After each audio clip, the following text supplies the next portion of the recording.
Na dramským memoriálu publika včera večer mala náhodu odpatriť i druhú profesijnú predstavu Ruského národného teatru Petro Reznič Ďaďa, ktorú po textu Mira Havrana Jak zabiť predsjedateľa režiral Vladimír Naď.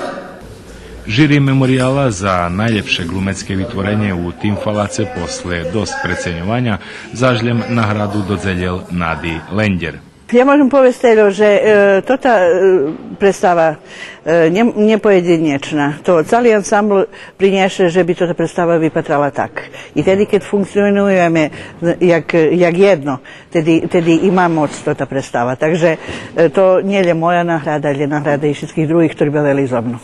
U Đurđeve sme takú spadli, nemali sme veľa nahody proby otrimac, takže sme tam mali takú brigu i so tekstom i uopšte nije išlo nam baš tak, jak seme da nam ize, a tu sme takú šovec, to zdaj treba takú zeška podljejše odbaviť, stavit še takú ľudze otrezbijat, a že ipak treba probi.